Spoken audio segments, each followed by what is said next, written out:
Welcome to the Gavel. I'm Terry Kumi. President Bola Tinubu has written to the National Assembly seeking resolution of both chambers for new external borrowing in the 2025 Appropriations Act valued at 1.843 trillion naira for part financing of the budget deficit. Now, the president also seeks approval to access external capital of $2.347 billion. These requests were contained in letters read in both chambers. I respectfully request the distinguished Senate to pass a resolution, 1, to raise external capital in the sum of $2.3 billion, comprising new external borrowing in the 2025 Appropriation Act, USD 1.2 billion, and refinancing of maturing Eurobonds of $1.1 billion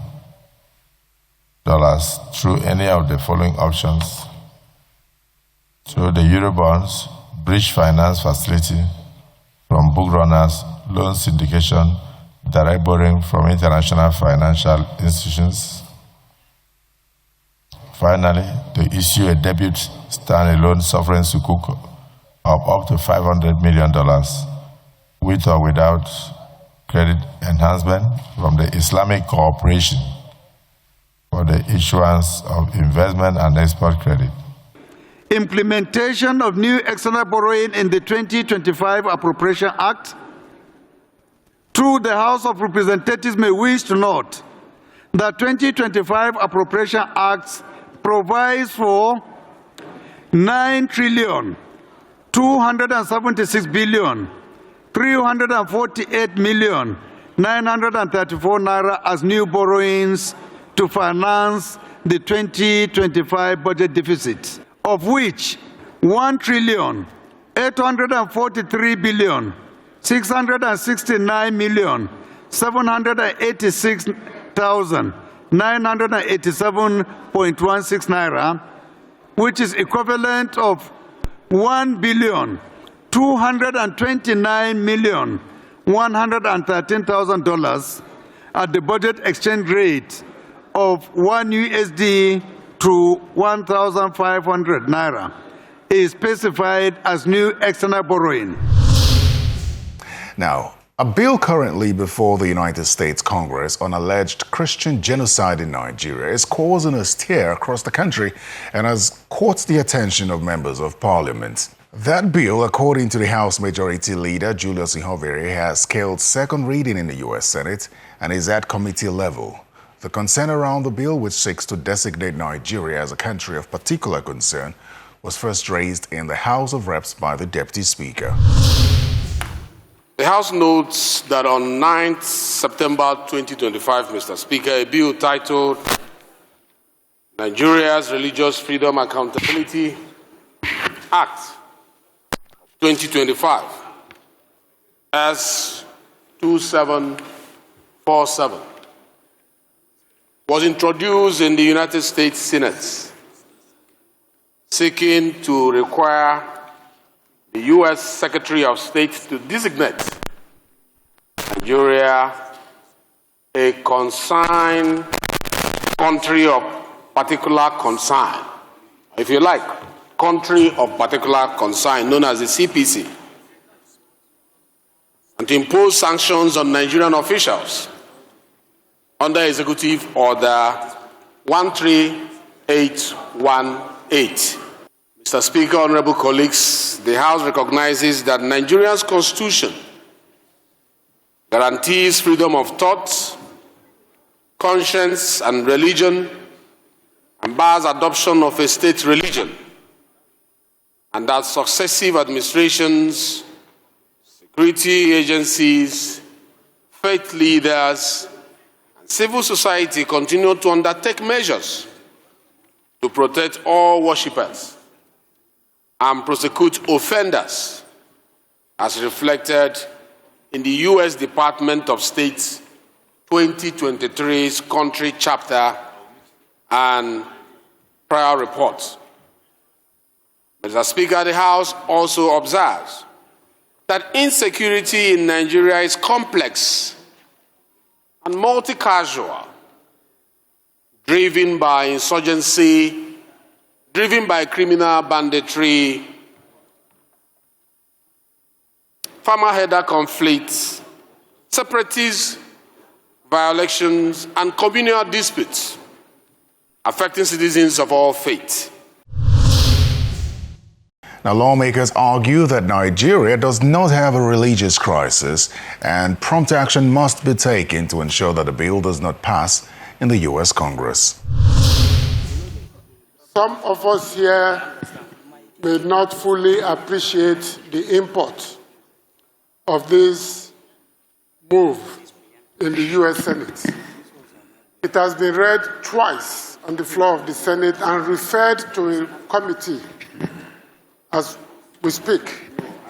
And if we do not take urgent steps to nip it in the bud and it passes the Senate, to reverse it will take us a longer time and cost us even more resources. Mr. Speaker, the main problem here comes from, one, those who deliberately demarket Nigeria outside the country, including Nigerians, for a variety of reasons. Two, gross misinformation deeply embedded in the nature of the American educational system. And I think the bill, or the motion, as ably presented by the Deputy Speaker, requires us to use all the networks we have and to encourage all the relevant committees of the House and also get the Senate, to get involved in this, to engage those who are handling this matter on behalf of the U.S. government. A subcommittee of the Foreign Affairs had been on this matter, and they conducted a public hearing. I need to give this information. They had a public hearing. Mr. Speaker, they denied Nigerian mission and Nigerians' audience and participation. The country of particular concern is a U.S. government policy on countries that are very strategic and very sensitive in world politics and the world energy security. Today, the action of Nigeria can turn the history and the dynamics of energy in the world. Now, the House has now mandated its relevant committees to interact with the Foreign Affairs Ministry to, within 21 days, lodge a formal diplomatic démarche to the sponsors of the bill and relevant U.S. committees, transmitting empirical data and Nigeria's official position. This resolution is similar to that of the Senate after it was raised in the Red Chamber a day later by Senator Aline Dume. In an ensuing debate, lawmakers expressed concerns that the narrative is grossly misinforming international partners and damaging Nigeria's global image and economy. Concerned about the increasing circulation, both domestically and internationally, of the narrative alleging an ongoing Christian genocide in Nigeria, amplified by some advocacy groups, foreign media, and religious networks. Also concerned that such narrative, though often arising from genuine concern, risks oversimplifying Nigeria's security challenges, deepening sectorial suspicion, and creating negative perception of the country in the international community. As a parliament, we must take a position and we must join hands with the government to inform the U.S. and the U.S. Congress that the position they are taking is not in tandem with the reality of what is going on. And we condemn criminal acts, we condemn terrorists, we are not in support of them, and we will do everything possible to make sure that we have a peaceful Nigeria. This has been brought to the fore of the Senate And then we must have exhaustive deliberations in closed session on this. And then we must also come up with a strategy to correct the misinterpretation, the misinformation, and at the same time educate the international community. So we may not need to go into item by item on these prayers. And owing to the sensitivity of the matter, the Senate leader moved a motion which was seconded and adopted to temporarily step it down for further legislative consideration in an executive session, as well as possibly finalize the composition of the delegation to the U.S.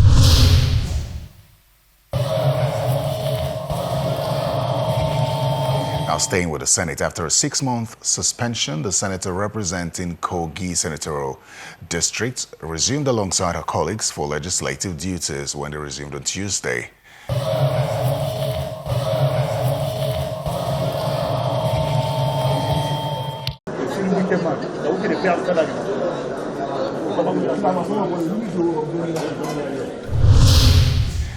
Meanwhile, the Senate has issued a 2-week ultimatum to the executive arm to present the 2024 budget performance report. Chairman of the Committee on Finance, Senator Sani Musa, gave the declaration during a meeting with President Bola Tinubu's economic team, led by the Minister of Finance and coordinating Minister of the Economy, Mr. Wale Edun, at the National Assembly. The purpose of this meeting today is for the Minister of Finance, the Honorable Minister of National Planning, though he's not here, but the Director of Budget, to give us the status of the 2024 national budget. It is an appropriation act. It is a law of the land. Where are we?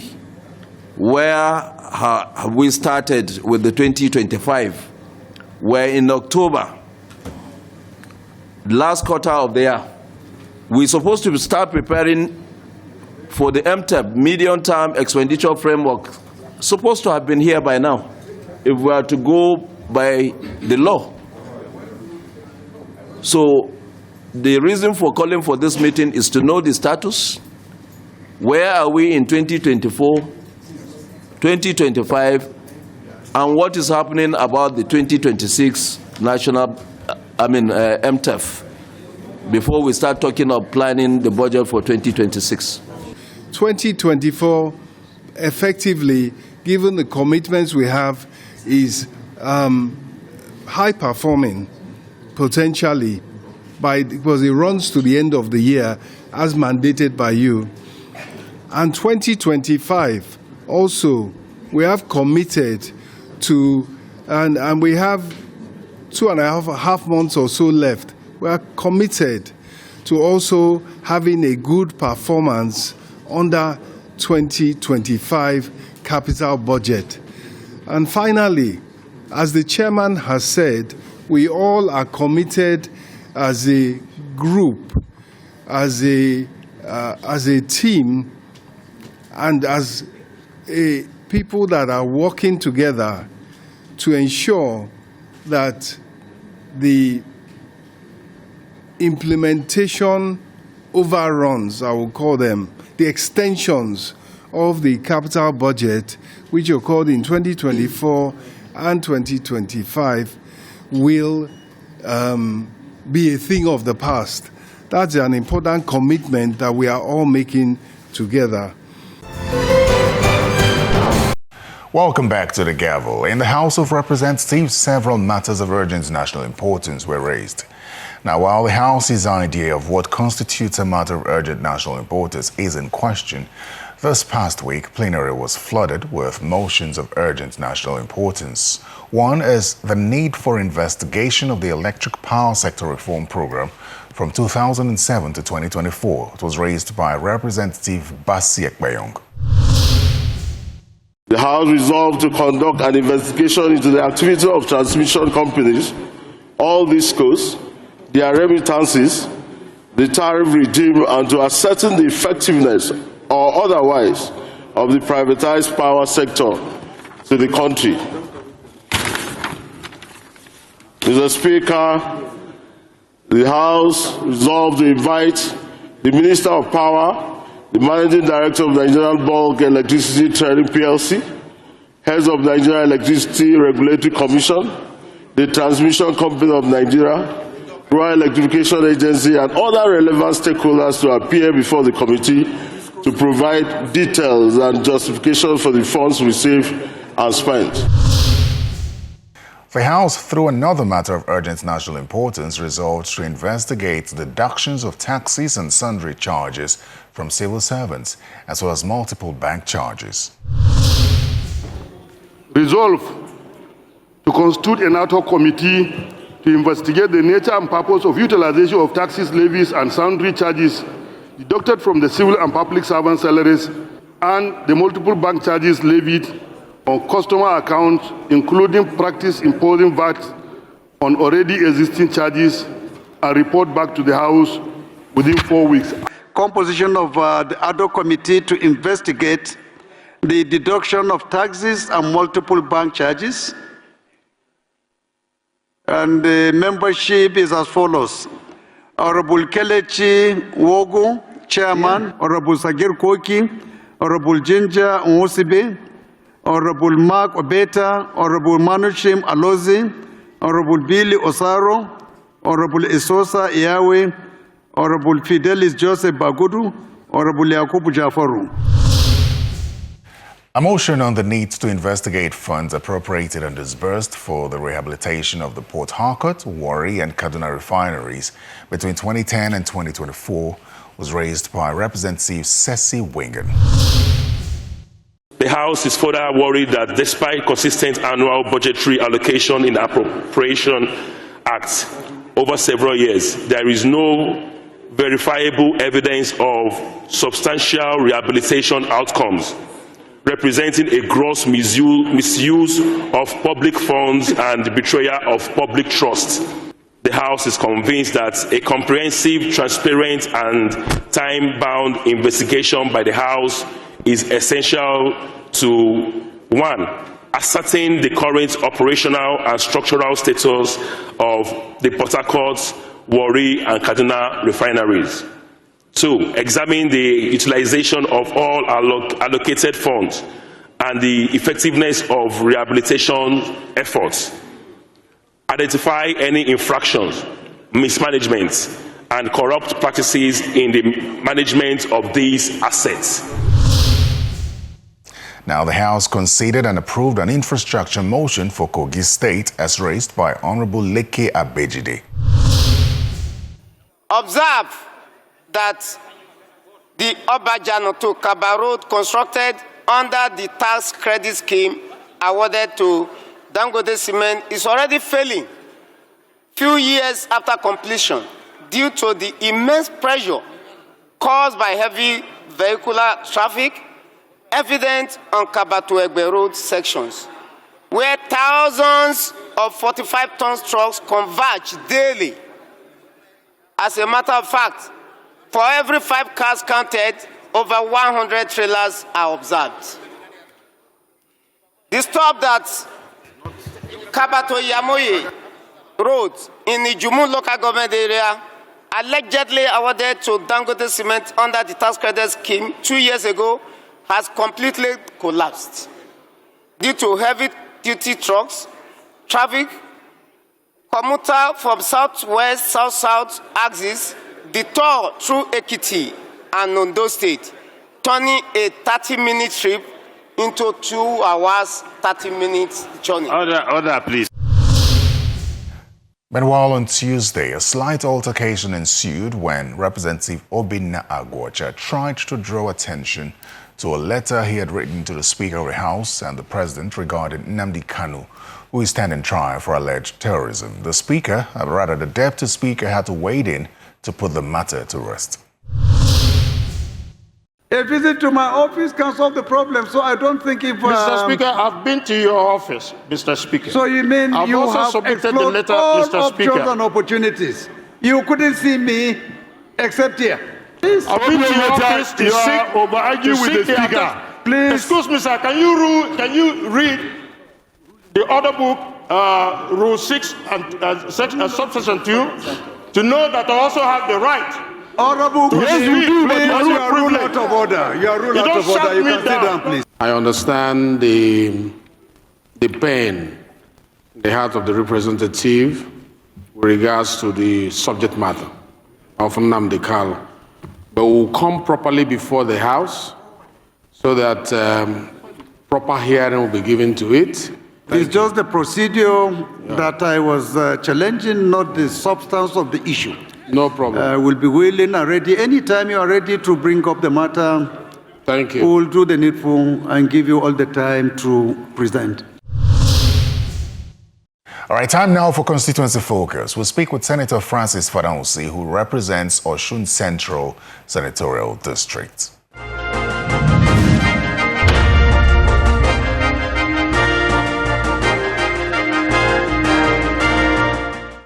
The power generation is poor now.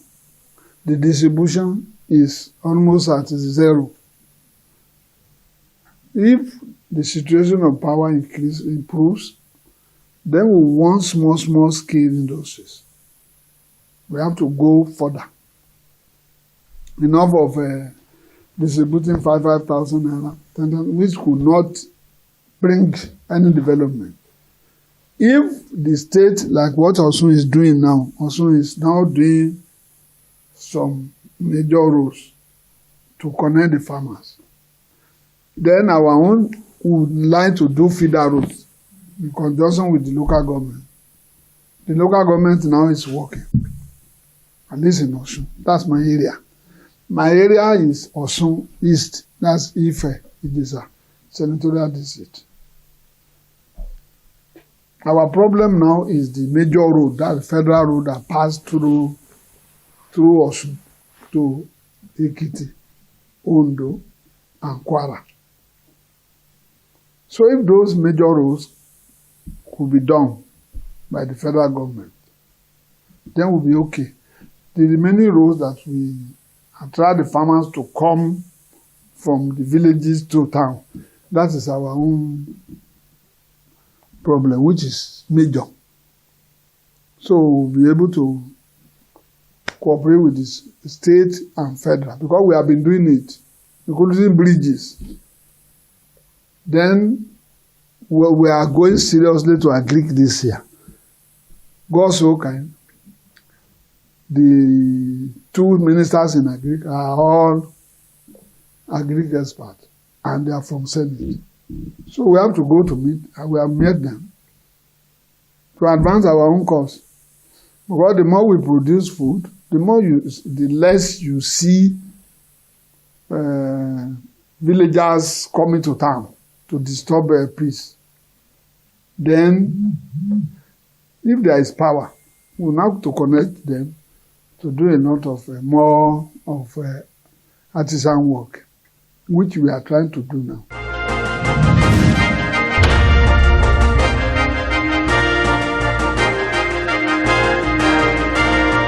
Now, to wrap this, the Senate summoned the Minister of Defense, Mr. Muhammad Badaru, the Chief of Army Staff, Lieutenant General Olufemi Oluyede, and the Inspector General of Police to appear before it and brief lawmakers on the federal government's response to the growing violence in Kwara South Senatorial District.